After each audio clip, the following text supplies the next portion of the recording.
আমি হাওড়া দাসনগর থেকে বলছি। আমার নাম মমতশ্রী। আমি আজকে অ্যালকালাইন সম্বন্ধে কিছু একটু বলবো। আমাদের এই অ্যালকালাইন জল অসাধারণ একটি জল, যেটা শরীরের টক্সাইডটাকে নির্গত করে। এটা শরীরের টিস্যু, অর্গান এবং কোষ থেকে টিস্যু, টিস্যু থেকে অর্গান থেকে সমস্ত টক্সাইডগুলোকে নির্গত করে শরীরকে রোগ থেকে মুক্ত রাখে, শরীরকে সতেজ করে। এই অসাধারণ একটি জল, এই জলটি তৈরি হয়েছে কলকাতারই একজন ডাক্তার আবিষ্কার করেছেন। তার নাম হচ্ছে ডক্টর কুমোদ রঞ্জন রায় মহাশয়। এই জলটি আমরা আমাদের কিছু কিছু নেতারা এর নাম দিয়েছি অমৃত জল, কেউ আবার সঞ্জীবিনী সুধাও বলে থাকে। কারণ এর গুণাগুণ হচ্ছে, এর প্রথম হচ্ছে stroke, pressure, high pressure, sugar, cholesterol, migraine, fatty liver, arthritis, এইসব রোগগুলোকে সাহায্য করে এই জলটি কোষে গিয়ে কোষের যে টক্সাইড আছে সেই টক্সাইডটাকে বার করে দেয়। এটি তৈরি হয়েছে 16খানা গাছগাড়িয়া নির্যাস, 12টা লবণ দিয়ে। যেরকম হচ্ছে কালো হলুদ, সজনে, দালচিনি, লবঙ্গ, পুদিনা, পাপাইয়া, লেবু ঘাস, অশ্বগন্ধা, এরকম 16খানা গাছগাড়িয়া নির্যাস ও বায়োসল্ট দিয়ে এটি তৈরি হয়েছে। 105 দিন যাবৎ এটি তৈরি করা হয় সোনারূপো এবং চন্দ্রগ্রহণ, সূর্যগ্রহণের মাধ্যমে। এই জলটি আমাদের আবিষ্কার করেছেন। এই জলটা অসাধারণ।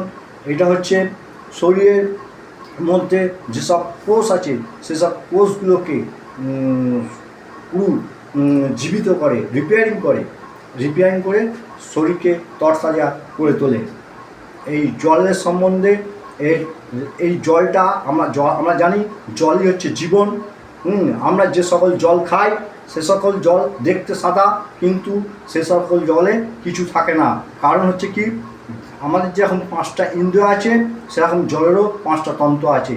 কি না, TDS 150 থেকে 300 TDS থাকা দরকার।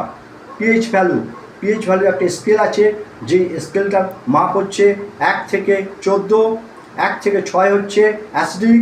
যে সকল জল আমরা খাই, যেরকম আড়ত জল, তারপর হচ্ছে বোতলবন্দি জল, এসব জলের পিএইচ ভ্যালু হচ্ছে 6। আর এর TDS হচ্ছে অন্ততপক্ষে 400 থেকে 600 বা 1200 এরকম TDS থাকা দরকার। 150 থেকে 350, কিন্তু এদের ঠিকঠাক থাকে না। ওআরপি হচ্ছে নেগেটিভ ওআরপি থাকা দরকার, সেগুলো সব জল হচ্ছে পজিটিভ ওআরপি। আর কি না, মাইক্রোক্লাস্টার থাকা দরকার, যে মাইক্রোক্লাস্টার শরীরকে, জলটাকে পাতলা করে দিয়ে শরীরের কোষ থেকে টক্সাইড বার করতে সাহায্য করে। সেই মাইক্রোক্লাস্টার ওই জলে থাকে না, যেটাতে অমৃত জলে থাকে। আর কি থাকা দরকার না, ইলেকট্রোলাইটিক।